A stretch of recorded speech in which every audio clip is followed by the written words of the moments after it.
मतलब ये कि जवान बेटियां और जो हैं वो हैं औरतों के लिए हिजाब का हुक्म दिया गया है कि वो पापर्दा रहें और बेपर्दा होकर बाज़ारों में गलियों में न घूमें। इससे चूँकि हालात बिगड़ते हैं, आवारगी बढ़ती है इससे। लिहाजा बच्चियों को हिजाब करने से रोकने का कानूनी भी किसी को कोई हक और इख्तियार हासिल नहीं है। हमारे सिख भाई बच्चे, सिख भाइयों के बच्चे जब स्कूल जाते हैं तो वो पगड़ी पहन के जाते हैं, जबकि यूनिफॉर्म का हिस्सा नहीं है, लेकिन हम उनका सम्मान करते हैं क्योंकि हम सेकुलर सोच के लोग हैं। वो पहन सकते हैं पगड़ी।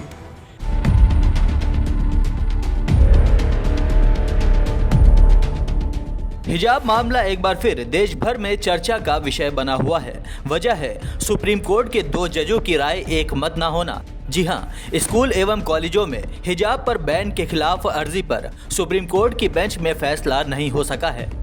2 सदस्यों वाली बेंच में इस मसले पर मतभेद है। ऐसे में केस को अब 3 जजों के हवाले कर दिया गया है। अब बड़ी बेंच में एक मत से या फिर बहुमत से ही फैसला हो सकेगा। दरअसल जस्टिस हेमंत गुप्ता ने अपना फैसला सुनाते हुए कर्नाटक सरकार की ओर से हिजाब बैन को सही करार दिया और विरोध करने वालों की अर्जी को खारिज कर दिया। हालांकि जस्टिस धूलिया ने हिजाब बैन के कर्नाटक सरकार के फैसले को गलत करार दिया है। लिहाजा 2 जजों के अलग अलग फैसले के चलते निर्णय मान्य नहीं होगा और अब आखिरी फैसला बड़ी बेंच की ओर से ही किया जाएगा। आपको बता दें कि जस्टिस धूलिया ने अपने सीनियर जज से इतर राय जाहिर की। उन्होंने अपने फैसले में कहा कि हिजाब पहनना या नहीं पहनना ये मुस्लिम लड़कियों की पसंद का मामला है और इस पर कोई प्रतिबंध नहीं होना चाहिए। उन्होंने कर्नाटक सरकार की ओर से एजुकेशनल इंस्टीट्यूट्स में हिजाब पर रोक के फैसले को खारिज कर दिया है। उन्होंने कहा है कि छात्राओं की पढ़ाई उनके लिए सबसे ज्यादा अहम है।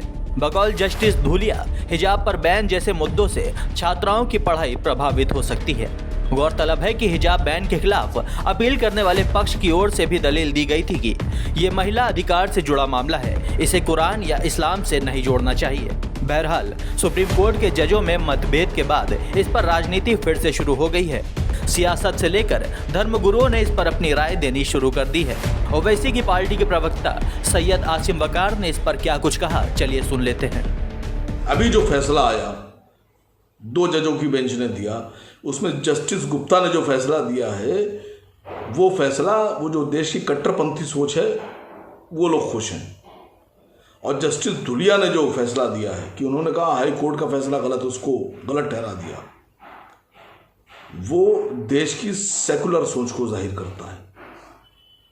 हम सब लोग जस्टिस धुलिया का स्वागत करते हैं।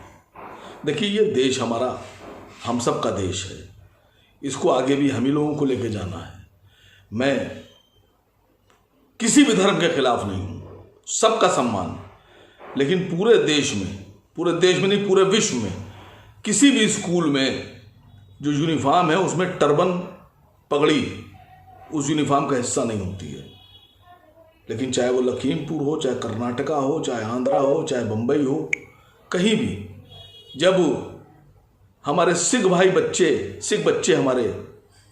के बच्चे जब स्कूल जाते हैं तो वो पगड़ी पहन के जाते हैं, जबकि यूनिफॉर्म का हिस्सा नहीं है, लेकिन हम उनका सम्मान करते हैं क्योंकि हम सेकुलर सोच के लोग हैं। वो पहन सकते हैं पगड़ी। इसी तरह से देश में कानून है हेलमेट लगाने का। अब सबके लिए हेलमेट का कानून है, लेकिन उसी कानून में ये कहा गया कि सरदार भाई, क्योंकि हमारे सिख भाई पगड़ी पहनते हैं इसलिए उनको हेलमेट की छूट है। कानून हेलमेट लगाने का, लेकिन पगड़ी की वजह से कानून ये नहीं कह रहा है कि नहीं आप पगड़ी हटा के हेलमेट लगाइए।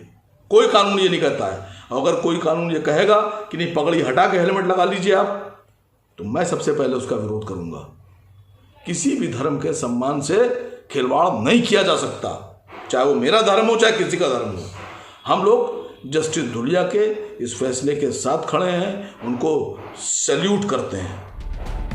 वहीं सपा सांसद शफीकुर रहमान ने तो हिजाब बैन को लेकर कहा कि ऐसा करने से आवारगी और ज्यादा बढ़ेगी। तो देखिए, ये ईमानदारी से एक मजहबी मामला है, इस्लाम का मामला है।